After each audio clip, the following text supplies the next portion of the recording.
बराबर करना सीखिए। हलाला का क्या सिस्टम है? क्या मध्य युग के हलाला डिवोर्स देने के बाद महिला को कहते हैं आप दूसरे मर्द के साथ पहले विवाह करो फिर हम सब शादी करेंगे? क्या मध्य युग की यह हलाला संस्कृति आधुनिक युग में चल सकती है? मैं जाना चाहती हूँ हलाला पे मैंने सवाल उठाया है, हलाला क्या है?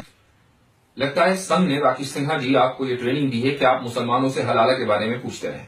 शायद आपको ऐसा लगता है कि जब मैं ये सवाल करूंगा तो सामने वाला लाजवाब हो जाएगा।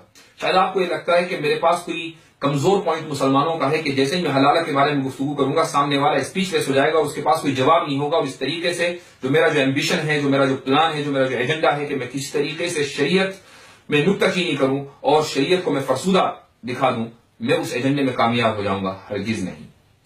असल प्रॉब्लम यह है कि आप कुछ मुसलमानों को जो शरीयत का इल्म नहीं रखते, जो अपनी जहालत की वजह से शरीयत के अहकाम पर गलत तरीके से अमल करते हैं, उनको देखकर आप ये समझते हैं कि शायद हलाला मुसलमानों में एक कॉमन प्रैक्टिस है। ऐसा नहीं है राकेश सिन्हा साहब। दरअसल कसूर आपका नहीं है बल्कि कसूर आपकी ट्रेनिंग का है।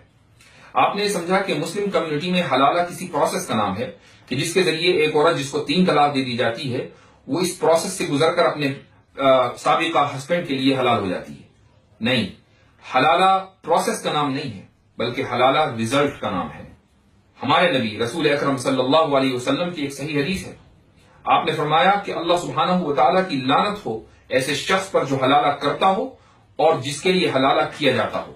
यानी जो हलाला करने वाला है, जो निकाह इस नियत से करता है कि मैं इस औरत को इसके साबिका शौहर के लिए हलाल कर रहा हूं, और वो साबिका शौहर जो अरेंज करता है कोई आदमी कि जो हलाला कर सके, दोनों के ऊपर अल्लाह सुब्हानहू व तआला की लानत।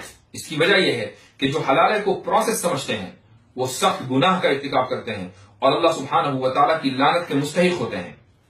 कुरान करीम में जो हुक्म है वो ये है कि अगर एक आदमी अपनी बीवी को 3 तलाक दे देता है और वो औरत अब दोबारा शादी करना चाहती है, चूंकि तलाक देकर हस्बैंड ने अल्लाह सुब्हानहू व तआला की आयात का और अल्लाह के इनामात का उसने मजाक उड़ाया है, तो यह औरत अब अपने हस्बैंड के पास नहीं जा सकती। यह औरत उस हस्बैंड के साथ निकाह नहीं कर सकती। अगर उसको निकाह करना है तो किसी और से करे। हां, अगर वहां भी उसको तलाक हो जाती है, ये एक कोइंसिडेंस है, अगर वहां भी उसको तलाक हो जाती है, फिर अगर वो किसी वजह से अपने साबिका हस्बैंड के पास जाकर उससे निकाह करना चाहे तो वो कर सकती है। सिर्फ ये है।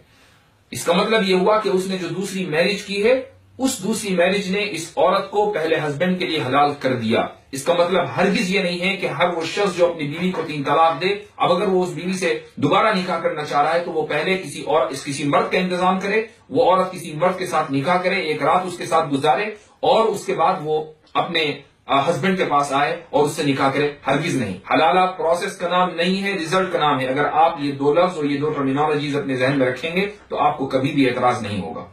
तो ये जो आप बार बार एंकर से कह रहे हैं जरा हलाले के बारे में तो पूछ लीजिए, जरा हलाले के, आप ये समझते हैं कि हलाले के बारे में जब पूछेंगे तो सामने वाला खामोश रह जाएगा, सामने वाले के पास कोई जवाब नहीं होगा?